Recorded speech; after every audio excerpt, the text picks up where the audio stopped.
Halo teman-teman, kembali lagi bersama aku Mayani di Cina. Maaf ya teman-teman, hari ini belakangan hari ini agak sibuk buat packing baju buat diimpor ke Indonesia. Jadi sangat minim sekali waktu buat bikin vlog. Aku mau ngelanjutin cerita tentang biaya kisaran pertama kali aku datang ke Cina. Jadi teman-teman, aku di sini itu beasiswanya itu dulu beasiswa bukan yang full ya teman-teman. Aku nggak dapet uang living cost buat tiap bulannya karena waktu itu aku nggak tahu gimana cara daftarnya. Nah, awal aku berangkat itu teman-teman, aku membutuhkan uang sekitar ini langsung kisaran aja ya. Awal aku kesini itu sekitar 25 lebih, hampir 30 juta teman-teman. Karena itu tuh beli tiket pesawat, terus kayak persiapan buat awal-awal ke Cina itu kan kita nggak ada bed, nggak ada selimut, terus nggak ada perlengkapan dan lain sebagainya. Terus sama kayak pendaftaran awal, pokok intinya itu sekitar uang segitu. Habis itu aku di 1 tahun sekalinya itu aku wajib buat asuransi kesehatan. Jadi asuransi kesehatan itu gunanya buat kalau kita di luar negeri itu sakit, terus ada yang bantu kita buat cover uang sebanyak itu. Nah kebetulan waktu itu tuh di vlog sebelumnya aku kan udah cerita tuh, dulu aku pernah operasi usus buntu, terus karena untung aja ada ada asuransi itu, jadi aku di cover banyak banget. Aku cuman bayar sekitar 2 jutaan lebih ya teman-teman, padahal itu habisnya banyak banget, hampir 30 juta. Nah habis itu tuh setiap bulannya kita itu harus bayar sendiri buat uang listrik. Jadi listrik di kamar itu kita sendiri ya teman-teman kalau di asrama aku. Nah lalu bayar itu juga teman-teman, kayak baju laundry itu kita sendiri yang bayar ya teman-teman. Sekolah nggak kasih itu. Habis itu tuh setiap semesternya kita itu harus mengeluarkan uang buat beli buku. Jadi buku-buku yang di sekolah itu dia nggak kasih gratis teman-teman, tapi dia kasih full asrama sama sekolah SPP itu udah nggak ada. Jadi tiap bulannya itu bayar buku itu. Habis itu tuh habisnya itu mungkin sekitar 700-600 kali ya, soalnya itu setiap semester kan yang dibutuhkan kan bukunya kan nggak sama teman-teman, kadang banyak kadang dikit gitu ya. Ya kisaran antara 600-700 ribu ya, atau mungkin 800 ribu ya teman-teman. Visa aku di sekolah itu udah diurusin sama laoshi itu artinya guru ya. Laoshi aku diurusin sekalian 3 tahun. Jadi ada juga tuh yang asrama, ada juga tuh yang sekolah yang mereka itu ngurusnya itu setiap 1 tahun sekali diurus gitu. Mungkin ada juga namanya, setiap tempat kan kebijakannya kan beda-beda tuh teman-teman. Mungkin kalau di kota aku waktu itu bisa langsung ngurus visa pelajar langsung 3 tahun, jadi nggak usah setiap tahun nggak usah memperbarui gitu teman-teman. Terus awal kita berangkat ke sini itu kita harus mempersiapkan medical check up. Nah beasiswa itu teman-teman macem-macem banget di Cina. Jadi ada beasiswa CSC, CGS. Kalau di Jiangsu itu ada di provinsi Jiangsu itu ada namanya beasiswa Jasmine. Terus ada beasiswa kampus, jadi kampus sendiri yang kasih kita beasiswa. Nah kebetulan waktu itu aku tuh beasiswanya dapat dari beasiswa kampus gitu teman-teman. Oke, di sini aku mau jelasin ke kalian. Jadi berangkat ke Cina buat kuliah itu sebenarnya juga tidak harus melewati sekolah, tapi mungkin ada beberapa orang yang mungkin nggak ingin terlalu ribet dan mau benar-benar belajar dengan kursus bahasa dulu biar nanti dapat HSK-nya kita cepet dengan dibimbing sama guru. Nah itu biasanya ada beberapa orang seperti aku memilih untuk memilih buat lewat seperti lembaga seperti itu untuk mendaftarkan aku kuliah beasiswa di Cina. Nah buat kalian yang pengen kuliah di Cina nggak lewat lembaga juga bisa, tapi kalian harus mencobanya sendiri ya teman-teman. Jadi kalian bisa mencari di internet sekolah mana aja yang menyediakan beasiswa ya. Lalu jalur apa saja sih sebenarnya yang bisa ditempuh untuk bisa kuliah di Cina? Satu, jalur CGS atau CSC. Jadi itu CGS atau CSC itu adalah di bawah pemerintahan Cina. Jadi dia itu bakal kasih kalian beasiswa dengan naungan pemerintahan Cina. Terus teman-teman, yang kedua itu ada jalur dari embassy atau kedutaan. Nah, jadi kalian bisa mengirimkan via pos ke atau JNE ke lembaga kedutaan itu tersebut teman-teman, dan mempersiapkan syarat-syaratnya apa aja. Lalu yang ketiga adalah jalur kampus. Jadi kampus itu sendiri yang kalian bakal menghubungi kampus itu sendiri, dan kampus itu sendiri nanti akan komunikasi dengan kamu. Terus kita bakal masukkan semua data-data yang mereka butuhkan, dan kita akan up ke ke tempat websitenya mereka ya teman-teman. Terus beasiswa ini sebenarnya ditujukan buat siapa aja sih? Jadi beasiswa ini teman-teman bisa ditujukan buat anak yang kepengen kuliah D3, S1, S2, dan S3. Nah, beasiswa ini tuh biasanya tersedia di awal Januari hingga akhir Maret. Terus kapan sih pengumuman hasil dari beasiswa yang CGS itu? Yaitu di bulan Juli hingga Agustus. Nah, terus persiapan apa aja sih yang mau dipersiapkan untuk mendaftarkan beasiswa CSC? Nah, yaitu satu, kalian harus mempersiapkan tujuan kampus kalian. Jadi kalian bisa lihat di Google kampus mana aja yang menyediakan beasiswa CGS atau CSC. Lalu kalau kalian sudah ketemu kampus mana saja, kalian bisa lihat di dalam kampus itu jurusan apa aja yang mereka tawarkan untuk kita. Misalkan kamu pengen jurusan apa, tinggal lihat di situ aja. Kalian bisa cari-cari jurusan yang kalian mau. Gimana sih caranya? Caranya kalian download application form CGS atau CSC yang dari website tersebut teman-teman. Biasanya itu langsung di-download dan kalian isi. Harus juga melengkapi form medical check up teman-teman. Jadi sebelum kalian melakukan ini, sebaiknya kalian medical check up dulu, karena di negara Cina itu mereka mau kalian kesini tanpa membawa penyakit menular atau lain-lain sebagainya. Yang penting kalian harus mempersiapkan paspor teman-teman ya. Paspor itu adalah ID atau KTP kita saat kita di luar negeri. Harus mempersiapkan studi plan. Jadi studi plan itu kalian bisa lihat contohnya di Google atau di di internet. Kalian bisa lihat cara ketiknya gimana, cara bikinnya gimana, banyak banget. Harus mempersiapkan surat rekomendasi atau recommendation letter. Jadi kalian itu bisa pergi ke kepala sekolah. Kalau kalian mau sekolah S1, kalian bisa pergi ke sekolah SMA kalian untuk minta di kepala sekolah SMA atau SMK. Pokoknya kalian minta ke kepala sekolah buat bikinkan surat rekomendasi.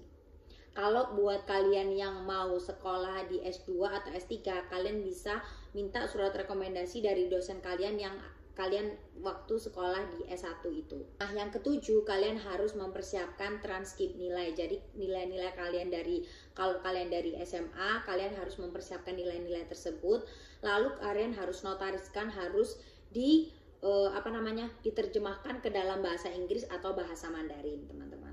Kalau kalian sekolahnya ke S2 dan S3, jadi transkrip nilai kalian di S1, pokoknya nilai-nilai itu kalian terjemahkan di dalam bahasa Inggris dan bahasa Mandarin. Terjemahkannya itu teman-teman gak asal-asal, jadi kalian harus pergi ke tempat penerjemah tersumpah. Biasanya itu ada tok-tokan nama perusahaannya, pokoknya dia itu penerjemah resmi ya. Nah, ini yang paling terakhir yaitu sertifikat HSK. Nah, setiap kampus itu teman-teman memiliki kebijakan masing-masing. Ada kampus itu yang tidak perlu menggunakan HSK, tapi rata-rata sekolah di Cina semua itu minta kalian itu harus ada sertifikat HSK.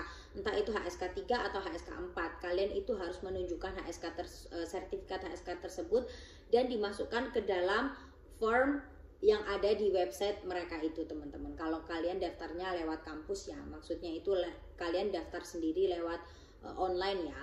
Jadi kalian itu harus mencantumkan segala apapun yang aku bilang mulai 1 sampai 8 tadi ke dalam application form tersebut teman-teman. HSK ini kita bisa dapat dari mana sih? Jadi kalau kalian misalkan sudah bisa berbahasa Mandarin mungkin dari sekolah dari SD atau pokoknya kalian belajar sendiri atau seperti apa. Jadi HSK itu biasanya kita bisa kursus di lembaga untuk belajar bahasa Mandarin teman-teman. Jadi kalian tuh bisa cari-cari informasi di sekitar rumah kalian, di daerah kalian, di mana sih kalian bisa belajar bahasa Mandarin tersebut. Lalu kalian nanti bisa tanya sama guru-guru yang ada di sana kapan waktunya buat ujian HSK, karena biasanya di Indonesia itu teman-teman ujian HSK itu diadakan serentak, misalkan bulan Juli atau bulan Agustus atau bulan apa. Jadi itu bulannya itu seingat aku juga udah agak lupa ya. Jadi kalian bisa tanya sama guru-guru yang di sana kapan sih bisa ujian HSK gitu teman-teman. Atau biasanya mereka bakal kasih tahu kalian kapan bisa ujiannya. Nah, di sini aku mau jelasin lagi. Standar ujian HSK itu adalah 180 nilainya. Lalu setiap HSK itu tingkat kesulitannya kan semakin naik. Jadi skornya sama, cuman tingkat kesulitannya lebih sulit gitu ya teman-teman, dari HSK 3, 4, 5, 6 gitu. Ujian HSK itu biasanya ujiannya apa aja sih? Jadi ujiannya itu biasanya ada listening, jadi mendengarkan cerita, lalu kita di dalam kertas ujian itu kita bakal jawab pertanyaan-pertanyaan. Lalu kedua ada juga dari story, dari dia itu ada menyebutkan cerita seperti itu, terus kalian memahami, lalu kalian pilih ABCD seperti itu ya. Lalu yang nomor 3 itu ada mendeskripsikan gambar, seingat saya ya, kayak mendeskripsikan gambar, misalkan gambar ini kalian harus bikin cerita agak panjang gitu, nulis. Itu waktu itu aku ujian HSK 3 ya teman-teman. Jadi ujiannya itu seperti itu. Ada juga untuk kosakata. Jadi kalian misalkan mereka kasih kalian kata-kata ini, misalkan makan, terus kalian bikin kalimat sendiri yang panjang, dan mereka biasanya akan menentukan di atas itu untuk misalkan kalian harus membuat kata-kata lebih dari berapa huruf gitu misalkan. Jadi kalian bisa dari huruf tersebut kalian bisa bikin kata yang agak panjang dari kata-kata pendek tersebut. Teman-teman, sejak adanya pandemi berlangsung itu teman-teman, ada banyak teman-teman aku yang di Cina, dia kuliah belum selesai, tapi karena waktu itu ada pandemi ya teman-teman, ada beberapa, dan bukan beberapa lagi, banyak banget teman-teman yang di Cina belum selesai tapi mereka terpaksa pulang buat pulang di Indo, karena di sini waktu itu pandemi lagi parah-parah ya. Jadi mereka memutuskan buat pulang Indo. Tapi juga banyak banget teman-teman, setelah mereka pulang ke Indo banyak banget yang nyesel karena ternyata di Indo COVID-nya malah nggak selesai-selesai. Dan kalau di tempat kita itu di Cina, dia itu mungkin karena rakyatnya juga sangat patuh ya sama peraturan kalian. Misalkan ya pemerintah bilang kalian jangan pergi, terus mereka juga nggak pergi teman-teman. Jadi mereka itu bener-bener aku nggak membedakan antara negara Indo dan Cina, tapi menurut aku kita bisa belajar dari negara Cina. Mereka itu sangat tertib sekali dan sangat sangat gotong royongnya itu aku acungin jempol deh.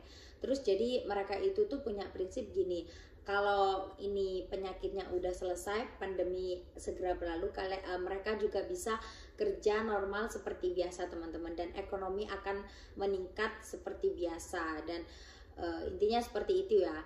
Dan mungkin juga karena negara Cina ini lebih besar, lebih maju, terus banyak sekali orang yang kaya. Jadi mereka itu saling membantu. Terus habis itu tuh di sini itu pemerintahannya juga sangat tegas, sangat tertib. Aku kebetulan ada di desa teman-teman. Lalu di desa terpencil itu tuh ada kayak misalkan RT RW. Jadi Pak RT Pak RW-nya itu bakal tiap hari bakal keliling.